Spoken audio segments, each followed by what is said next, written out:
seja bem-vindo a mais um podcast. Diga aí, podcast agora, esse é o número 2. Muito obrigado pela sua atenção novamente aqui com a gente. Hoje nós estamos recebendo o brother Aulus.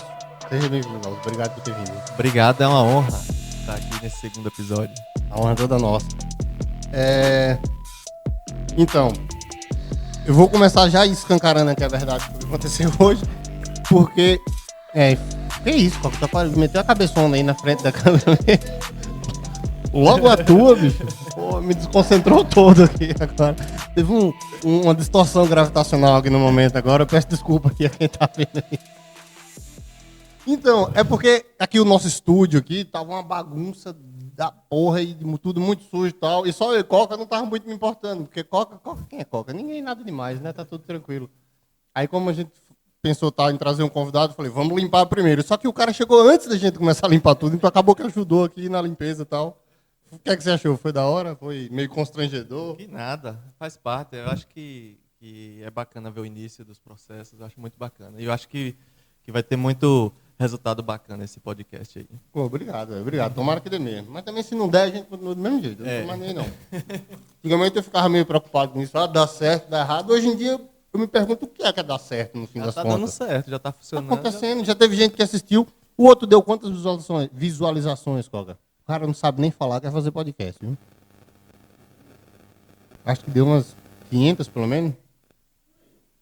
Também, o que importa? É isso que eu tô querendo dizer. Não tô mais nem sei quantas visualizações deu o primeiro podcast que a gente fez.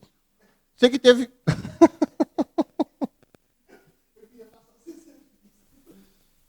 E hoje a gente tem 2 câmeras, né? Que chique. Arrasta a câmera aí. Tem um símbolozinho da câmera no canto. Você bota em vídeo e já foi. Legal, velho. Não pensei que a gente fosse ter 2 câmeras assim tão cedo. Mas dá mais trabalho pra você editar? Como é, Coca? O entrevistado aqui não é Coca, né? É Alves. Tô fazendo pergunta à pessoa errada. Tá bom. Quem sabe faz ao vivo, é isso aí. Tá tudo certo, né? Dizia Faustão. Carlos, como é que tá a vida? Como é que tá as coisas? Como é que anda os projetos aí? Sobre o que é que a gente começa a conversa de hoje? O que é que você acha? Rapaz, eu, na verdade, eu tô um pouquinho triste.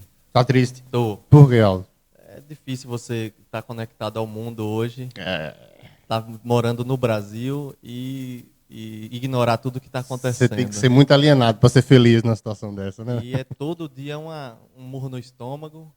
E eu sou um cara assim muito muito ligado na política. A política faz parte de mim, né? Não, mas isso é uma das coisas que eu mais admiro em você. Eu acho muito da hora assim, uma pessoa que se engaja politicamente com reais motivações boas, assim, vamos dizer, sabe? Porque dá para você perceber quem é um oportunista e quem realmente está com boa intenção na política pela prática. E por suas práticas, assim, por os meios onde você se envolve politicamente, dá para ver que você tem uma boa noção, assim. E a gente sofre mais nesse caso. Quando você, verdade. Então, se você vê o presidente da República, quando tem milhares de pessoas morrendo sem oxigênio, falando que não tem comprovação científica na vacina, e o Ministério da Saúde fazendo um aplicativo que está receitando cloroquina até para recém-nascido. Através de aplicativo? Eu não sabia disso. Inclusive, o Ministério Público pediu explicações. Caralho! Então, provavelmente, a gente vai ter a queda aí do ministro da Saúde. E se a gente eleger o próximo presidente da Câmara, muito provavelmente vai ter impeachment. E depois de impeachmentado, pode sim haver a prisão do presidente da República. Por que Maia não já aceitou esse pedido de impeachment? Qual o rabo preso que Maia deve ter com esse Bolsonaro, pelo amor de Deus? Ele tem rabo preso com o Centrão, né? O Centrão ainda não quer. O Centrão. O Centrão ainda não quer. Tanto que o PP está lançando uma candidatura, né? O PP é o Arthur Lira, né? Isso, Arthur Lira, exatamente. Que está lançando essa candidatura aí que é justamente para manter Bolsonaro no poder. Né? E Bolsonaro está distribuindo cargos aos milhares para o Centrão, para que ele vença essa eleição da Câmara e aí enterre o impeachment. Ele se elegeu prometendo não fazer isso, né? Exato. Ele se elegeu dizendo que não ia se envolver em conchavo político do antigo, que ia ser a nova política, e agora está aí, né? Esfregando na cara do brasileiro quão trouxa o eleitor brasileiro está sendo com a merda dessa. É realmente de lenhar. É uma coisa que deixa triste. Em 2018, eu já tive uma crise de ansiedade fodida no dia da eleição. A virada da noite da eleição, eu tive um passamento, que eu não sabia se eu ia sobreviver. Me senti mal mesmo, porque eu meio que queria antecipar, não queria aquilo, mas eu acabei antecipando um sofrimento naquele dia, porque dava para você prever o que merda poderia acontecer. E o pior, a gente enfrentou o pior cenário possível que precisava com uma administração perigosa desse jeito. O Brasil já teve algumas administrações incompetentes e perigosas e tal, mas nunca precisando enfrentar uma pandemia, entendeu? Quando a gente mais precisou do poder público do Estado, foi quando a gente teve o poder público do Estado mais fraco nacionalmente, falando assim. É realmente lamentável. Ainda bem que tiveram governadores, né, que puderam tomar algumas atitudes, mas ainda assim não salvou do prejuízo humano que causou no país inteiro. Né? Não tem como, porque o presidente jogou os governadores contra o povo. O povo contra os governadores. Teve essa queda de braço mesmo. Porque assim, quando você se exime da responsabilidade, né, você minimiza a pandemia e manda o povo ir para a rua, bota os governadores e os prefeitos numa situação difícil. Porque eles que vão ter que dar o remédio amargo, que é o isolamento. Então a responsabilidade é deles e dos prefeitos que têm sofrido com isso. Além disso, o fato de você não ter um plano nacional para enfrentamento da pandemia deixa com que os empresários vão à falência. Isso é verdade. Em alguns países, o governo ajudou os pequenos empresários, e até os grandes em alguns países, para que eles pudessem continuar pagando o salário, pelo menos, suspendeu diversos pagamentos, juros, articulou com os bancos para que eles não precisassem pagar algumas coisas, para que eles continuassem vivos, para que o povo pudesse ficar em casa. Para evitar o colapso financeiro do país, né? E aí agora o que acontece? Está chegando o colapso financeiro e aí ele está colocando a culpa no isolamento, quando na verdade a culpa é dele. A culpa é do presidente da República. Mas não teve um isolamento devido. A economia devia estar a mil vapor, porque não teve isolamento. Não teve. Eu vejo na rua aqui na minha cidade, andando aqui em Irecê, você vê que a galera não está respeitando nada, não está nem aí. O fato é que o presidente vai fazer o quê? Independente do que acontecer, a culpa não é dele. É isso. Ele não quer tomar uma atitude, ele só quer fugir da culpa. Exato. Ele não quer saber se ele vai consertar a merda, ele quer saber que a merda não tem nada a ver com ele. Exato. É o que eu vi o cara falando esses dias. A gente está sendo governado pela quinta série, né, velho? É uma falta de maturidade, assim, absurda, que chega... eu fico nervoso. Eu não gosto... Eu fico evitando pensar, sabia? Eu fico evitando assistir jornal. Eu não me dou bem. Eu começo a ficar nervoso e gritar pra televisão. Minha mulher me chama de louco. E aí é isso. Eu fico evitando, mas não tem nem como. Uma hora, que nem falo ditado, uma hora a água bate na bunda e... Eu estou procurando assistir agora, voltando, né, porque eu tinha me isolado desse aspecto nacional, até porque eu estava muito focado no municipal, né? A gente estava em eleições municipais. É verdade. Mas eu estou voltando a assistir agora porque a gente está num momento chave e que eu acho que a gente não vai ter que esperar alguém que tenha poder ou alguém que tenha voz falar. Eu acho que na parte micro, cada indivíduo começar a falar sobre o impeachment, começar a falar sobre a questão da pandemia, começar a falar eu, você, Sócrates e todo mundo, 10, 20, 30, 50 que está assistindo, começar a falar... Pois quem já está assistindo já começa, viu? Levanta aí a hashtag Fora Bolsonaro, impeachment já. Isso. A hashtag que você achar aí, bora bombar isso, porque se é o mínimo que a gente pode fazer, vamos fazer pelo menos isso, né? Já que a gente não pode ir para a rua... Por enquanto, infelizmente, para salvar a vida e para nos salvar, dos meios que tiverem possível, a gente tem que saber o que está acontecendo e levantar. Levantar a hashtag que for, se você só puder pelo Facebook, faça pelo Facebook, se puder pelo Twitter, enfim, por onde puder. Eu tenho uma teoria de que me pareceu, uma época de que Bolsonaro parecia que queria que continuasse com esse contexto de pandemia no país para evitar o povo ir para a rua. Tu acha que isso faz sentido? Tu acha que ele está mesmo nessa estratégia possível? Na cabeça de Bolsonaro faz sentido, com certeza. Ele quer se salvar a todo custo, né? Enquanto tiver em pauta também o tema da pandemia, além da gente não poder ir para a rua, a gente esquece um pouquinho a milícia, a gente esquece um pouquinho que teve centenas de armas apreendidas nos vizinhos dele, que são amigos dele, que tem Marielle, o Queiroz, né? Tem Marielle, o Queiroz que está preso, que está com a bomba na mão. E a gente tem que lembrar uma coisa. Ninguém nunca mais falou do Queiroz. O Queiroz está preso e está tudo quietinho porque Bolsonaro fez um acordão com o judiciário e fez um acordão com o Centrão, né? E a gente tem que lembrar isso agora porque a história vai ter que cobrar desse povo. Vai ter que cobrar dos políticos que estão calados e do judiciário que fez o acordão, né?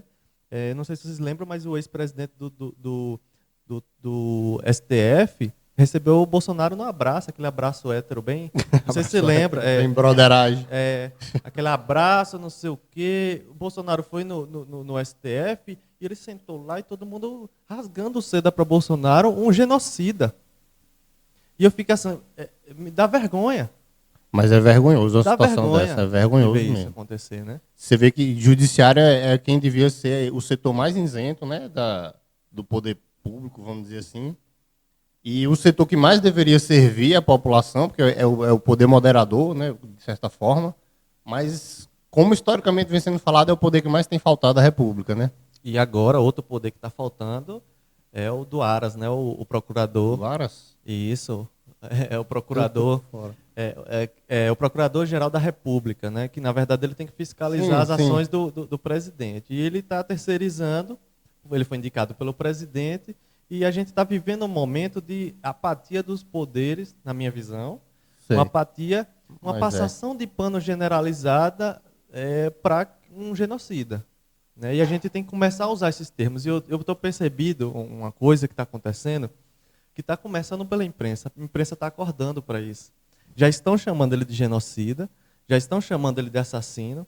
E alguns setores da imprensa já estão assumindo a culpa de ter minimizado isso. Já está rolando meia culpa. Já está rolando. Porque quem deu voz a esse tipo de discurso, né? Eu vou só lembrar uma coisa que Ciro Gomes fala muito. Ciro Gomes Cita fala logo muito. O principal, vai lá. Naquele momento em que Bolsonaro estava com aquele livro, dizendo que era do kit gay. Na frente de Bonner, né? No Jornal Nacional. E ele falou descaradamente uma mentira daquele nível.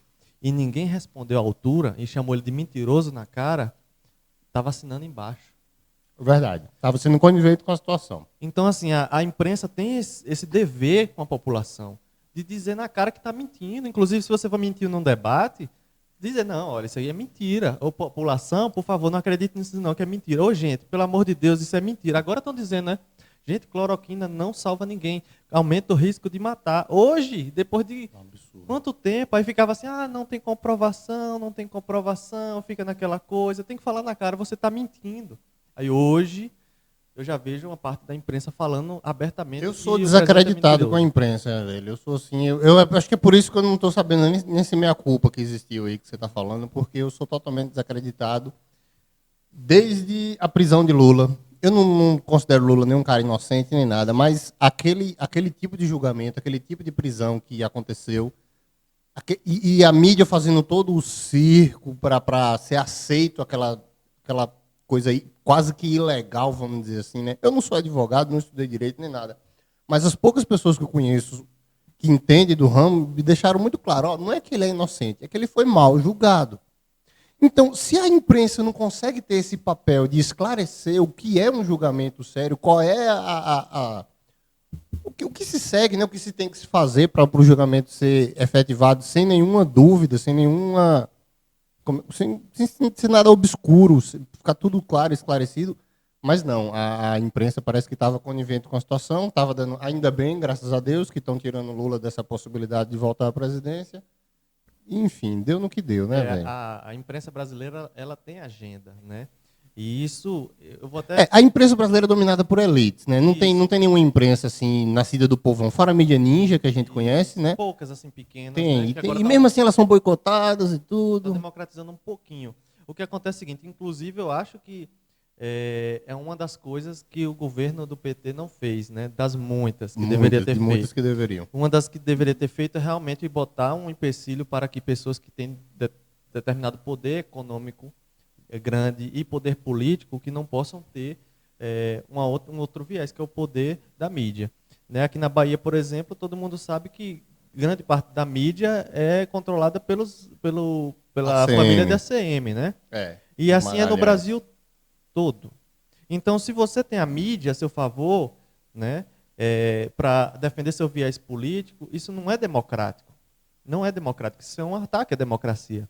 Essa manipulação. Exatamente. Então, se você tem no Brasil todo isso, né, é o que mantém os velhos da política, aqueles velhos arcaicos na política, é essa mídia que não representa o povo, né?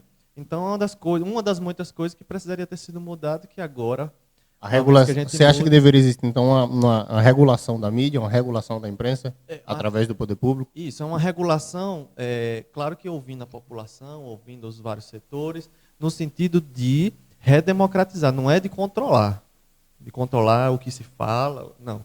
É no sentido de que algumas pessoas que detêm poder político não podem estar na mídia. É simples assim. Algumas pessoas. Estar na mídia, tudo bem, mas ter uma mídia que é complicado, né? Ser dono da rádio, dono de um jornal, dono de uma televisão e controlar o conteúdo dele, isso é que é o problema. Exatamente. Então a gente vê, tanto no espaço micro, que é na cidade, vai para o estado e para o nacional, que tem alguns meios de mídia que realmente não são. Não, eu vou deixar mais claro ainda. Aqui em Irecê tem uma rádio em específica que é o maior inimigo da democracia irecense. Eu digo logo assim. Quem mais prejudicou a sociedade civil irecense é um radialista daqui da cidade. O radialista não, um dono de uma rádio, né, que não é radialista. Radialista é um cara que trabalha na rádio. Que é filiado a um partido. Ele tem uma filiação partidária, sempre teve o lado dele, que nunca foi do povo, da população, por mais que ele fale que seja, não é. Dá para ver em suas atitudes. E é uma das piores pessoas da cidade. Não vou falar o nome porque ele gosta de processar os outros. Né? Não é não?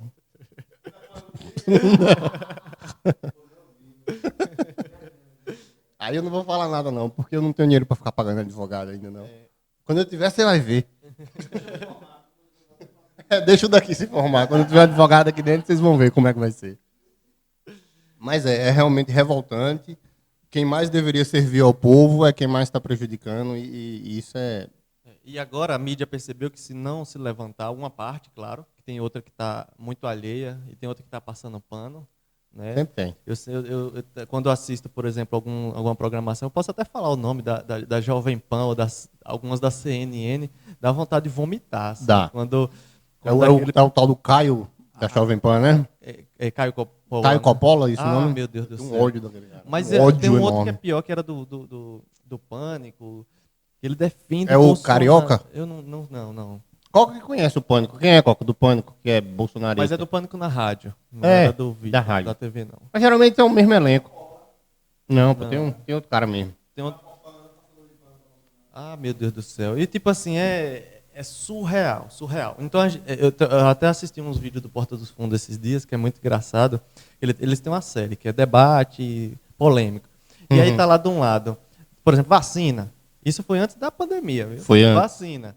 Aí tá lá uma pesquisadora com vários estudos, PhD, não sei o que, falando. E aí do outro lado tá lá fulaninho lá, que é gamer, que é digital influencer, falando que a vacina não sei o que. Ou seja, a gente está ignorando, em nome da liberdade de expressão, ignorando o saber científico para dar voz a pessoas que não têm nenhuma base para debater aquele tema. Né?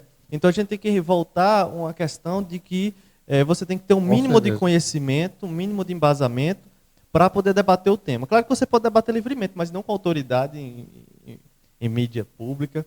E outra questão também que é importante é a gente lembrar o poder que os órgãos reguladores têm, né, e as ordens profissionais. Né? Quando um coletivo de médicos chega e fala não tem eficácia a cloroquina, e você abre o debate para pessoas comuns, em rede pública, e o presidente da República está ajudando nisso, né, que está falando, questionando. Ele é uma autoridade, né? Infelizmente. Infelizmente. Então você está deslegitimando o trabalho de pessoas que passam décadas estudando, décadas pesquisando, né? E às vezes comendo pão que o diabo amassou para fazer pesquisas no Brasil, que é terrível. Fazer milagre. Ser cientista no Brasil você trabalhar de graça. E aí tu vai ouvir fulano, cicrano, beltrano, e às vezes sabe que não tem conhecimento nenhum. Isso é deprimente, né? A gente está numa situação deprimente, um momento deprimente. Que depressão que vire revolta, que toda depressão vire revolta, porque a gente não pode ficar apático também, não pode ficar só na... Eu prometo que eu vou começar a me informar mais, que agora eu vou cair dentro, em cima dos jornais, até porque estamos chegando perto das eleições presidenciais, né? E a luta continua. A batalha vai acontecer ainda e a gente não pode fraquejar, não. Agora, eu mesmo estou trabalhando para que, na minha individualidade, claro que eu não tenho nenhum poder, só além da minha pessoa. Mas cada um é um, né? Eu estou hoje na missão de ajudar com meu 0,00001% para que a gente tem impeachment Antes da eleição. Antes da eleição. Mas no caso, é bom a gente tirar Bolsonaro e deixar Mourão? É bom, sabe por quê? Porque a gente não pode ter esse precedente de chegar um presidente da República genocida, assassino, mentiroso, corrupto, safado e sem vergonha, ó, tanto adjetivo que eu usei, e a gente não fazer nada. Mas não seria o primeiro, né, Aulus? Assim, na história do país, não seria o primeiro. Eu acho que não tem precedente, não se compara. Porque, assim, eu fui crítico de Dilma, fui crítico de Lula, fui crítico de FHC, mas ninguém chegou ao nível de fazer o que o presidente... Os militares, quando governaram o país, eu estava querendo dizer aqui, quando eu falei, tipo, gente, já teve genocidas, perseguidor, sim, que extermina, assassino, canalha, filho da puta. Enfim, desculpa aí os palavrões. Mas, assim, o que é que eu quero dizer?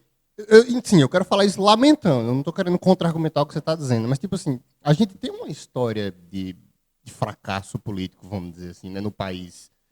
Vê como é que a gente criou nossa república. sim. Né? A República Brasileira foi fundada sem uma mínima participação do povo. Foi um golpe. Foi um golpe de Estado. Nossa república foi proclamada com um golpe de Estado. Né? E é isso. Nossa história meio que é um golpe atrás do outro. Até agora, ressentimento de Dilma, por mais que eu seja também crítico ao governo dela, eu não acho justo e honesto o que aconteceu com ela. Eu acho que foi uma mulher que não deveria ter perdido o cargo e perdeu. Então, o que me faz pensar? É possível que um cara que deveria perder o cargo não perca. Porque meio que não funciona. Coisa. É. Assim, eu tô querendo... Eu não sei o que é que eu tô falando. Só que o que acontece mas, é o assim, seguinte, a gente tem que pensar que a gente tem que dar um recado, não só para o mundo, que está vendo o Brasil agora com os olhos estranhos.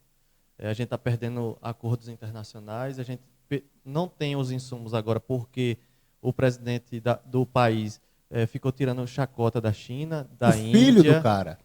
Então... O filho do cara fala demais. Como é que o filho do... O que é o filho do presidente, pelo amor de Deus? Por que o povo... Ah, que ódio. e aí o que acontece? Fizeram esses ataques à China e hoje a gente não está colhendo os frutos. Que é tá faltando seringa, tá faltando... Tudo.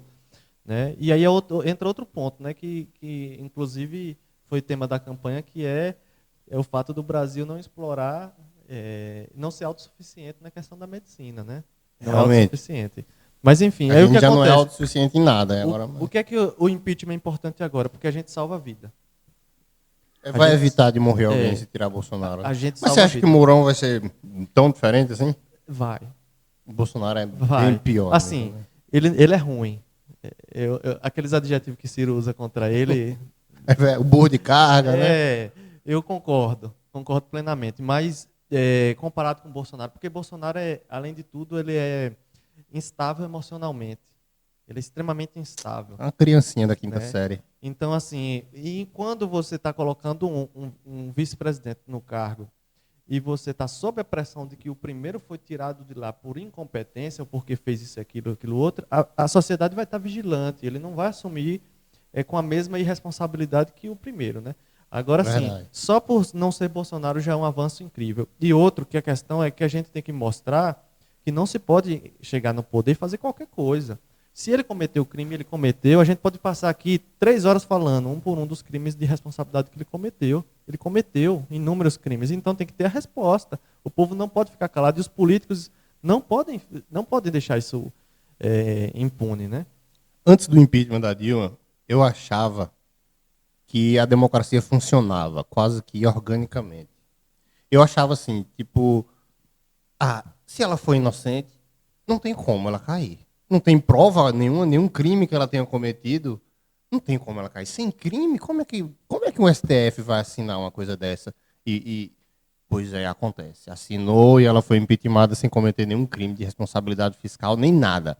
O cara cometeu uma lista de vários crimes, que nem você falou, a gente podia ficar 3 horas aqui falando só dessas listas, e não acontece nada. Porque o Centrão não quer. É um processo político. Os políticos né? não querem. A Constituição foi feita e decidiram que o Senado é que ia resolver a questão, então se tornou um processo mais político do que jurídico. Tem que ter só a base. Né? E no caso de Dilma, criaram a base. Criaram. Né? Que não existia a base. Tentaram fazer um caldo ali de algumas incompetências dela que ela teve, mas não foi crime. E aí criaram a base. Então, tanto que a argumentação dos deputados e tal era pela família, mas não era pela... Não tinha uma argumentação jurídica, uma argumentação Então, assim, responsável. a gente só... tem que criar agora esse caldo no caso de Bolsonaro. Então, a gente tem que puxar essa responsabilidade para a gente. Né? E eu gostaria agora, se tiver, independente do número de pessoas que estão aqui assistindo, que a gente assuma esse compromisso. E, principalmente, agora que a gente teve eleição municipal, e eu acho muito interessante que a gente lembre disso na eleição municipal. A gente elegeu muita gente do Centrão. Muita gente do Centrão. A esquerda teve decadência, até a direita também. E o engraçado é que a maioria dessas pessoas, quando vai votar no nacional, vota... Parecido com o municipal, né? Então, o que acontece? A gente tem que ter noção agora que os vereadores que foram eleitos pela gente, os prefeitos que foram eleitos, e os que não foram eleitos, eles são filiados a partidos. De toda forma. E que a gente tem que pressionar na base, porque eles vão nas convenções municipais, convenções estaduais, convenções nacionais, e precisa levar a mensagem do povo, porque os que estão lá em cima não estão ouvindo os que estão embaixo. Tem toda a razão. Se você votou, meu amigo, minha amiga, em alguém que faz parte de um partido que está fazendo base para Bolsonaro e eleger um vereador, você tem que ligar para ele, mandar mensagem para ele. Manda um e-mail, enche o saco, vai no WhatsApp, se conhecer pessoalmente, vá bater na porta e cobre, porque é de suma importância. O Paulo está falando aqui, eu estou reforçando para você que está ouvindo aí, que está assistindo. A gente tem o poder de fazer alguma coisa. Se todo mundo fizer junto, com certeza vai ser maior do que ele. Então, a gente tem o poder de fazer alguma coisa, vamos tentar fazer alguma coisa e ver no que é que isso pode dar de bem para a gente. Exatamente. Então, assim, eu já... felizmente, esse processo lá no... Porque eu sou filiado à Rede de Sustentabilidade, estava porta-voz até pouco tempo. Você é o porta-voz daqui de Irecê, Estava, né? Não está mais. Estou em transição para coordenação territorial. E, felizmente, a rede já antes de qualquer coisa já se colocou, não só se colocou, mas a rede hoje está como o partido que mais venceu o governo no STF. Foi mesmo? O maior número de ações bem-sucedidas. Então a gente conseguiu barrar muita coisa. Isso. E sabe o que é interessante? A gente é o partido que mais ganha do presidente no STF, só que é o partido que só tem uma deputada. Só com uma deputada já consegue esses números? Exato. Imagina, deputada, né? E é a primeira deputada indígena da história do Brasil. Que da hora, quem é? Rapaz, o nome dela é indígena, eu esqueci o nome dela. É o nome dele. Pronto, aí. Wapchana? Wapchana. Wapchana. Deve nome... Joênia Wapchana. Joênia. Valeu, Coca. Obrigado, Coca. Nosso contra-regra assistente. Diretor. De tudo. Então, isso é motivo de muita honra para a gente. Então, a gente já está movimentando. Né? A gente só tem uma deputada, infelizmente a gente não conseguiu mais, vai lutar para que na próxima consiga. Mas a gente já faz muita pressão. E aí, imagine, se a gente tem uma e você votou no... Você pode não ter votado na rede, ou pode ter votado no PT, no PCdoB, eu votei. Pode ter votado, enfim. E os seus, como é que estão? Está pressionando, está conversando? Né? Aqui em Irecê mesmo, a gente teve... vereadores eleitos do PTB, do PL, do PCdoB, da Rede, né, do PSB, bem diversos, do né? Avante. E se você prestar atenção, a bancada de Irecê, boa parte do pessoal que a nível nacional está apoiando o Bolsonaro. Então, assim, a gente tem que ter uma noção... É mesmo? Eu não prestei atenção nisso. Exatamente. Então, a gente tem que ter uma noção de que a gente tem que dialogar isso no âmbito municipal também. É bom dialogar isso no âmbito municipal. O povo brasileiro está meio antipático com a esquerda, né? Não sei o que aconteceu por isso. Eu acho que o povo brasileiro é antipático com partido político. Isso é muito perigoso, cara. Demais. E aí eles votam na pessoa. É daí que nasce o fascismo, é daí que vem um Hitler. Hitler nasceu porque a Alemanha estava chateada com os líderes dela. E Bolsonaro nasceu porque o povo estava chateado com o sistema partidário. Isso é muito perigoso. E com um partido em específico, né, que veio o antipetismo, que cresceu isso. Realmente. Foi o antipetismo que elegeu o Bolsonaro. Exato. Foi e aí o que acontece? Foi só a câmera ou que estava falando? Voltando, a rede aqui em Irecê teve uma proposta de mandato coletivo, né? Sim, sim. Como é que funciona esse negócio de mandato coletivo? Antes de tomar uma decisão, o vereador consulta quem votou nele? Como é isso? Depende. Vamos lá. A gente tem a história do mandato. A rede, na primeira eleição da rede no Brasil, aqui em Irecê a gente elegeu um vereador, né, que foi a vereadora Meirinha. Sim. Então, o partido é novo, muito novo. Então, o que a gente fez? Elegeu um, então a gente foi o embrião da ideia. Nacionalmente. Irecê é o embrião da mesmo? ideia O experimento foi aqui em aqui Irecê? em Irecê. Legal. Muito bem Eu pensei que vocês tinham sucedido. trazido isso para cá. Não. Claro que existem outras Referências, né? ideias ao redor do mundo e no Brasil, né? Mas o nosso modelo, a gente criou um modelo diferente. Então, a gente acumulou esse conhecimento, essa experiência, né, do mandato coletivo. O mandato coletivo da vereadora Meirinha foi premiado, né? Em 2017 ganhou o prêmio de mandato referência no Brasil todo. Que da hora, velho, que né? bom isso. Então a gente teve um resultado incrível, com mais de 300 proposições, né? A gente teve projetos aprovados nas mais diversas áreas e qualquer pessoa que tivesse o interesse de participar, pode, como assim pode, né? O que acontece agora é que a gente mudou um pouco a metodologia. Então, na outra vez, a vereadora foi eleita e depois foi feito o mandato. Nesse, o mandato já existia e foi feito um levantamento de aprimoramento. Entendi. Certo? Aí o vereador foi eleito, os trabalhos não começaram ainda, e a gente está pendente de um aprimoramento. Então, a gente vai pegar a experiência da campanha, a experiência do mandato anterior e fazer os ajustes para que o novo modelo seja institucionalizado dentro do partido. Entendi. Assim como foi de Meirinha, meio que também vai ser mais ou menos. Pedro Sodré, né? De Pedro Sodré. A diferença é que a proposta não foi ainda carimbado, mas a proposta é que existe um conselho formado pelos outros os candidatos que foram à eleição, né? Cada um tem um coletivo. Os que tiverem coletivos ativos vão participar desse conselho e vão decidir sobre o que vai ser colocado em votação, como é que vai ser o voto, né? É claro que a gente tem que respeitar a maioria do eleito no sentido de que ele tem uma certa autonomia. Tem que ter. É isso. Se ele quiser ir contra a decisão de um coletivo, por exemplo, não tem nada que impeça ele de fazer isso, não é verdade? A não ser a confiança dele com o pessoal dele. A gente não tem muita prática de ter esses embates. A gente vai dialogando. Até hoje não existiu esse... Não, a gente não tem a experiência nunca teve essa tipo de experiência. Se acontecer, vai ser novidade. Mas a ideia é a seguinte, a gente quer fazer o que o estatuto do partido diz e o que o processo eleitoral diz, né? Que o mandato é de um coletivo. Isso já está no processo eleitoral. Então, se é proporcional, então tem que ter um pouquinho das ideias de cada um dos que estão lá. A gente só está colocando isso mais na prática. Então, a gente tem que primeiro debater. Tem algumas questões que não tem como debater, inclusive aqui em Irecê. Aqui em Irecê, como assim? O que acontece? Aqui em Irecê, muito raramente, eu não sei agora na nova gestão que vai ter, inclusive tenho muita esperança que seja cada vez melhor, você não sabe das pautas com antecedência. Como é que você vai debater? Às vezes você chega lá, pelo menos no último mandato, foi assim, você chega lá, na hora vai saber o que vai ser votado. Então, a qualidade legislativa fica muito prejudicada. Um vereador que quer estudar os temas, que quer debater os temas, que quer levar para o seu coletivo, que quer propor, não tem muita oportunidade, porque as pautas são jogadas. Né? Eles devem fazer isso para priorizar os do lado deles, assim, né? Deve dar essa informação como privilegiada para alguns. Eu acredito, eu também não estou acusando ninguém ainda não.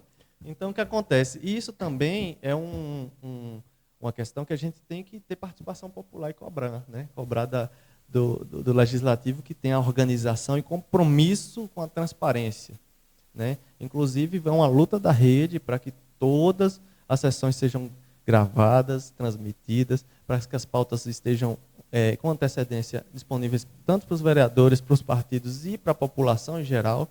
Também é de interesse da gente que todos os gastos sejam transparentes, os gastos com diária. Mas não já tem um portal da transparência com isso, não? Tem, mas quem é que vai lá buscar? Quem tem conhecimento. Isso tem que estar acessível, mídias sociais, Instagram, Facebook. Fica mais disponível, claro, né? Entendi. Não é todo mundo que tem a habilidade de ir lá procurar, e nossa imprensa não tem muito interesse de fazer esse trabalho, né? Você não vê colunas ou a nossa imprensa publicando, realmente fiscalizando nossos vereadores, prefeito que seja, Geralmente, quando é para fiscalizar, é porque é oposição e quer sujar a imagem, não é um compromisso real com informação realmente. de qualidade. Eu estava preparando para falar isso, mas você já antecipou. Então, ou é para atacar e sujar, igual a oposição, né? A nossa oposição aqui, você mostrou, inclusive com essa derrota grandiosa, a qualidade da oposição, né? Que você não via um trabalho de realmente fiscalizar e procurar o bem da população, quando não votavam pautas importantes e barravam só para prejudicar o prefeito. Quando você vê que uma oposição tem medo do debate, né? Uma das principais pautas da oposição era fugir de um debate. Como é que a oposição geralmente é quem clama pelo debate, né? E a situação não precisa, porque já tem a máquina na mão. Mas não, era o prefeito na máquina falando: eu quero debater, traz ele para cá para debater, e o cara não vai. E a outra mídia lá cobertando, né? Tipo, não, você que não vem para cá, não sei o que, teve essa novelinha, essa picuinha aí. Então a qualidade da nossa oposição, o resultado da eleição mostrou, né? Mostrou, realmente. Inclusive, eu acho que essa oposição está enterrada, talvez Rapaz, surge alguma coisa dali. Já teve enterrada antes. Eu falei o nome do cara. Não, corta aí, Coca, bota o pip.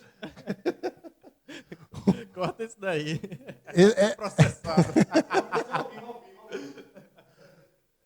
Porque eu lembro, porque assim, eu não sou entendedor de política, mas eu gosto, entendeu? Eu gosto. Eu lembro bem assim da derrota que o Sobral teve por Beto.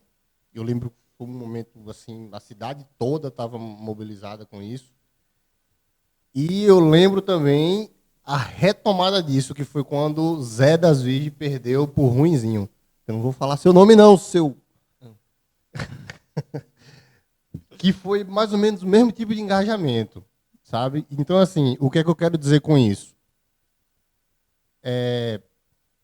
O que faz, geralmente, a oposição ganhar não é nem o bom trabalho de uma oposição, é o mau trabalho da situação, né? Se quem estiver governando atualmente vacilar, não trabalhar direito, não estiver ali cuidando do seu povo, cuidando de suas instituições direitinho, vai cair. Então, por isso que eu... Só para dar um pause aqui no que você falou, porque tomara que esteja morto e enterrado. Eu já ouvi isso antes. Os Sobrais aqui já estiveram nessa situação e eu vi voltando de novo. Então, assim, se não governar direito, com certeza o inimigo vai tomar, entendeu? Eu concordo, só que são momentos diferentes, situações diferentes, né? Até porque, não, realmente, a história é contínua. A gente, por exemplo, o Beto, o segundo mandato de Beto foi horrível. Foi horrível. O primeiro, eu lembro que o primeiro foi uma revolução na cidade, assim, então, uma coisa absurda. O segundo voltou. Uma pessoa que era uma esperança, tanto que você vê quem é Beto hoje, né? Não vou falar, né? Porque... É isso. Elmo mesmo, eu quero ver como é que vai ser esse governo de Elmo desses 4 anos, porque eu avaliando assim, com o meu pouco conhecimento que eu tenho sobre política, dá para ver que ele está com a faca e o queijo na mão. A derrota que ele deu para o oponente dele, o número de vereadores do lado dele que ele conseguiu eleger e como a população está mobilizada pelo mandato dele, ele faz o que ele quiser. O que ele quiser mesmo. Assim. Eu estou duvidando de que ele vai ter alguma dificuldade para governar nesses próximos 4 anos. Agora, é isso que eu quero ver. O que é que Elmo quer fazer em Irecê? Porque agora ele não tem mais desculpa, né? Pelo que eu vi na entrevista dele, tem muitos planos grandiosos aí, né? Inclusive, está convidado, viu, Elmo? Quando você quiser, cola aí que é nóis. Inclusive, eu acredito, já falei isso publicamente, né? Eu acredito que o governo de Elmo foi o melhor governo da história de Irecê. Eu concordo. Dos que eu vi. Sim. Eu vi de Henrique Sobral para cá, que antes de Beto era Henrique Sobral, que é sobrinho do pai do Luiz, do cara lá, que eu não falo o nome. Eu vi Henrique.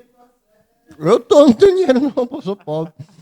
Eu vi Henrique, eu vi Beto Leles, eu vi Joaci, eu vi Zé das Virgens, vi o cara que eu não gosto de falar o nome, que é Elmo. E todos os que eu vi, Elmo foi de longe o melhor. Mas tipo, de longe. Sabe tipo o Flamengo no Campeonato Brasileiro?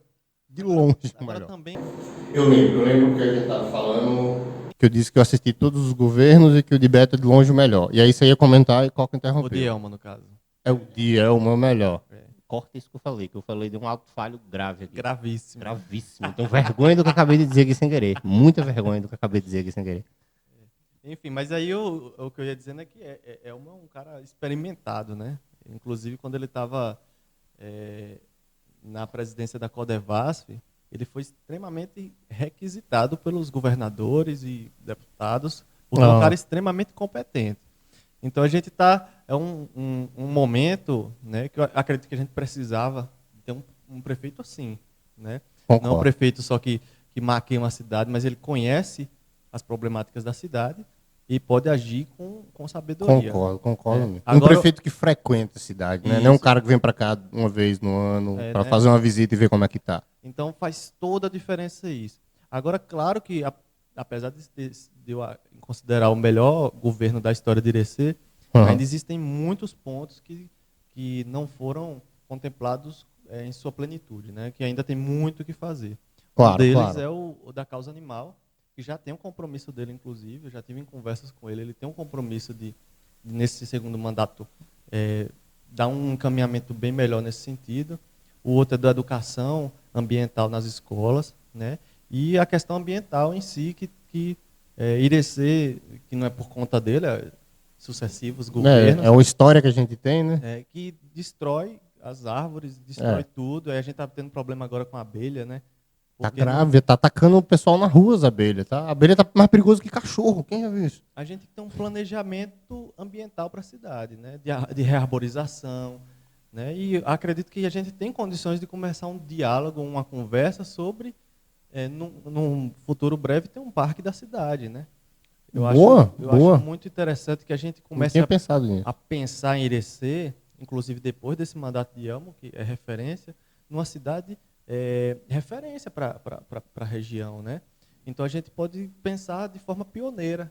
Com certeza, Eu acredito que Elmo é um prefeito pioneiro, espero que ele faça um segundo mandato ainda melhor do que o primeiro, né? Se ele conseguir ser igual, já é muita coisa, mas que sendo melhor, né? Porque aí a gente abre o precedente, a gente não vai aceitar mais qualquer prefeito daqui para frente. Que seja, né? Nivelar por baixo aqui, de Elmo para cima. Exatamente, o que vai ser um desafio muito grande. Inclusive, eu não vejo nomes para pós-Elmo. Claro que está cedo ainda, claro. Muita água vai rolar daqui até lá, mas por enquanto ainda estou achando que o cenário está meio apagado. Assim. E outra coisa que precisamos para ontem, não é só questão de governo, é questão dos partidos e da sociedade. A gente precisa propiciar para que exista novas lideranças, né? Claro. Isso aqui, na Bahia e é no Brasil. Eu tive um privilégio de fazer parte da rede onde eles têm esse compromisso, né? Quando eu estava como porta-voz, né, eu era o presidente de partido, porque nos outros partidos chamam assim, mais novo da região, praticamente. Você era o representante da rede, né? Isso, um dos, né, que sempre é um homem e uma mulher. Então era eu e Lumena. É isso. Verdade. Então, não se vê essa oportunidade em todo lugar. E nem nos governos, nem nos partidos, nem em nenhuma ocupação política. Então, isso deve ser uma preocupação nossa, para a gente não ficar refém sempre das mesmas figuras.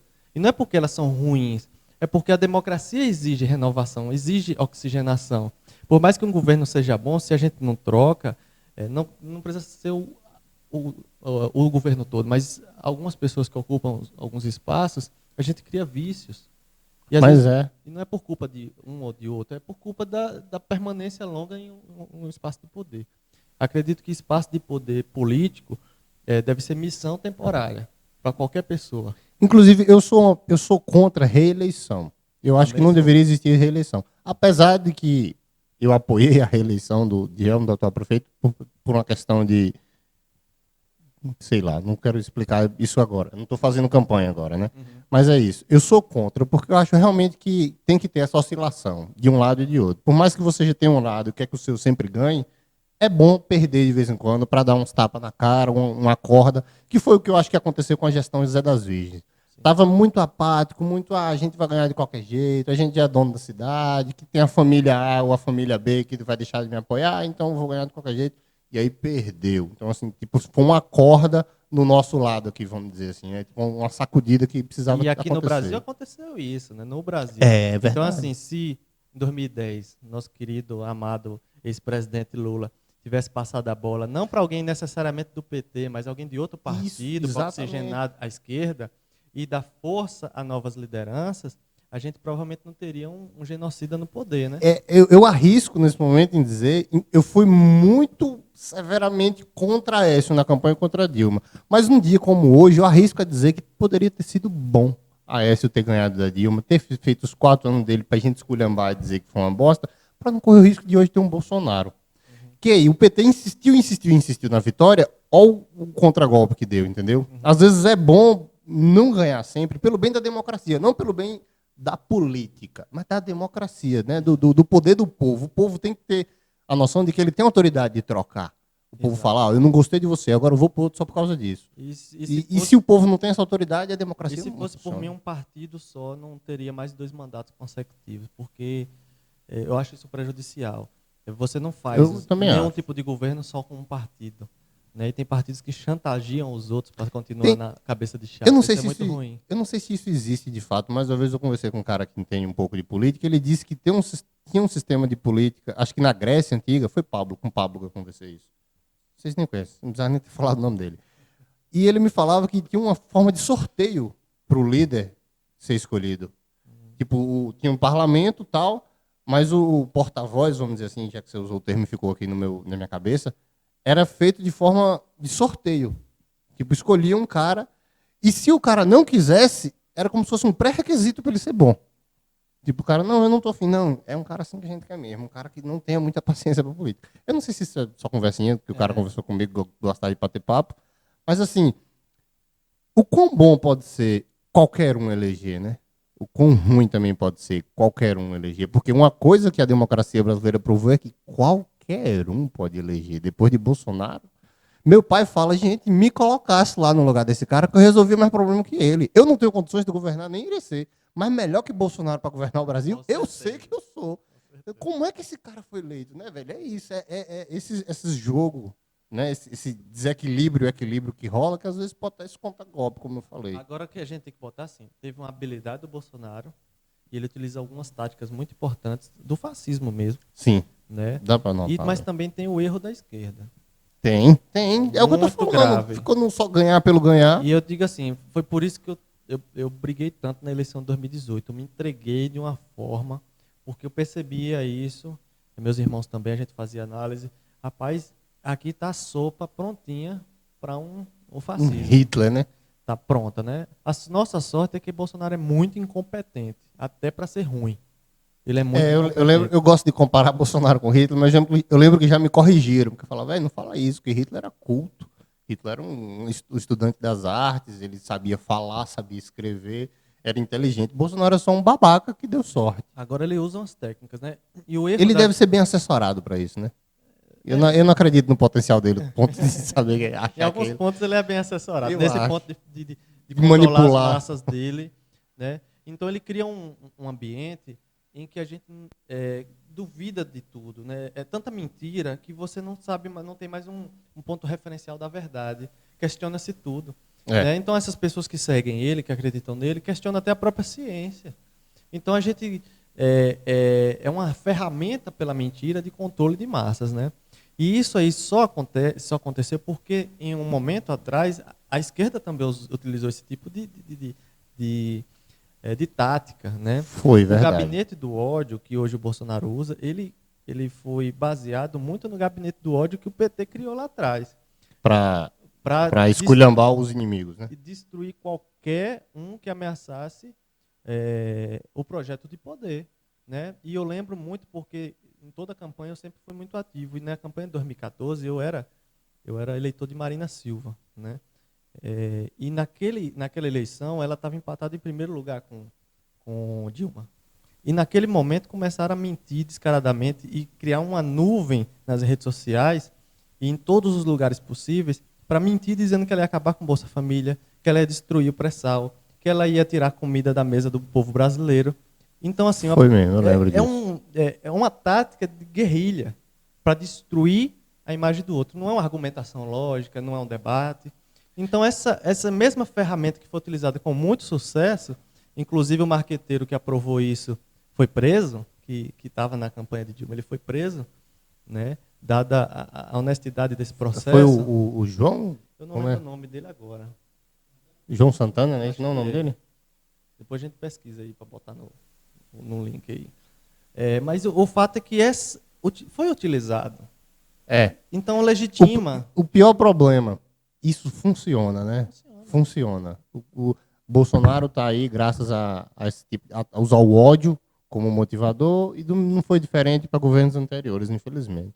E utilizaram muito o ódio, né? Demonizar a pessoa e colocá-la como inimiga, né? Isso foi utilizado em todos os governos. Então, assim, o PT sofreu muito isso, sofreu pra caramba. E usou a mesma arma. Usou. O problema é esse, depois usou. Esse foi um dos maiores pecados do PT, né? Ele se elegeu para ser um contra e acabou sendo muito parecido. Que não foi também diferente de Bolsonaro, né? Elegeu para ser um contra-PT e acabou sendo também muito cometendo parecido. Muitos erros iguais. Né? Assim, não tem as virtudes do PT. Não, mas os defeitos tem todos. Todos os defeitos do PT ele tinha. Agora as virtudes do PT nenhuma. Nenhum compromisso, porque pelo menos a grande parte dos filiados e das pessoas que estão no PT são de pessoas que têm realmente interesse. Mas eu era filiado ao PT, eu fui filiado ao PT e sou muito decepcionado com o que eu vi por dentro, assim, nos bastidores. É uma manipulação de poder pelo poder que não é tão diferente assim de outro partido mesmo. E também depois eu me filiei ao PSOL, que também foi outra decepção na minha vida. Aqui na Bahia é difícil. Aqui em Irecê, especificamente. Eu não estou falando nem no cenário da Bahia. Talvez da Bahia seja diferente. Agora, aqui na cidade, em Irecê, o PSOL é trágico. É trágico. O PT é só eu vou falar grotescamente aqui, vocês me perdoem, é um bando de velhote que quer continuar em cima do saco deles, entendeu? Do saco de dinheiro que eles estão montados em cima, eles não querem sair.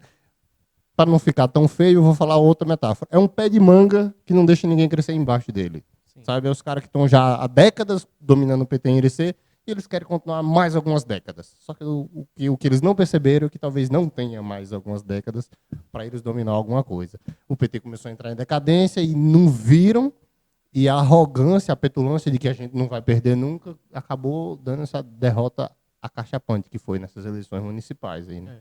Infelizmente. Eu não tenho nenhuma mágoa do PT, sou grato, até porque... Tá bom, o Coca fez um sinal aqui, eu pensei que eu tinha que parar de falar. Eu sou grato pelo PT, até porque eu entrei numa universidade pública porque foi fundada pelo PT, porque não existiria essa oportunidade se não fosse, mas também nem por isso eu devo nada ao PT, não. Eu sou grato, mas não me considero em dívida, muito pelo contrário. Eu acho que já deu e está na hora da gente renovar com esse mano aqui, ó. Vocês estão vendo aí de longe? Dá um zoom aí que vocês veem. O Salgadinho tá na frente aqui. Não, mas eu boto na frente. Agora vocês estão vendo? Do que é que eu estou falando? Pronto.